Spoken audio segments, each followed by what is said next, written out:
2019లో మేము వచ్చిన తర్వాత జీవో నెంబర్ 176 ఇచ్చి బీసీలకు 34% రిజర్వేషన్లు ఇచ్చి ఎన్నికలకు మేము సిద్ధమయ్యాం.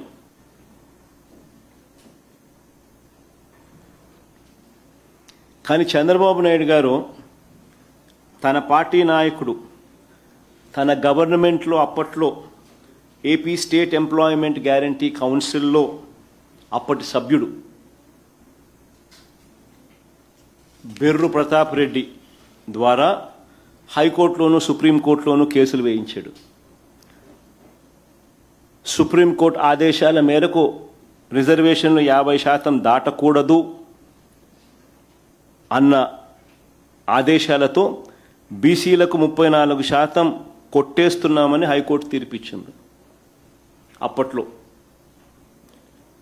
50% రిజర్వేషన్లు దాటకూడదని హైకోర్టులు సుప్రీంకోర్టులు తీర్పులు ఉన్నాయని తెలిసి ఇదే ఆంధ్రప్రదేశ్ హైకోర్టు కొట్టేసింది అని తెలిసి అది కూడా తెలిసి మరోసారి మహాడ్రామా చంద్రబాబు నాయుడు గారు తెరలేపారు.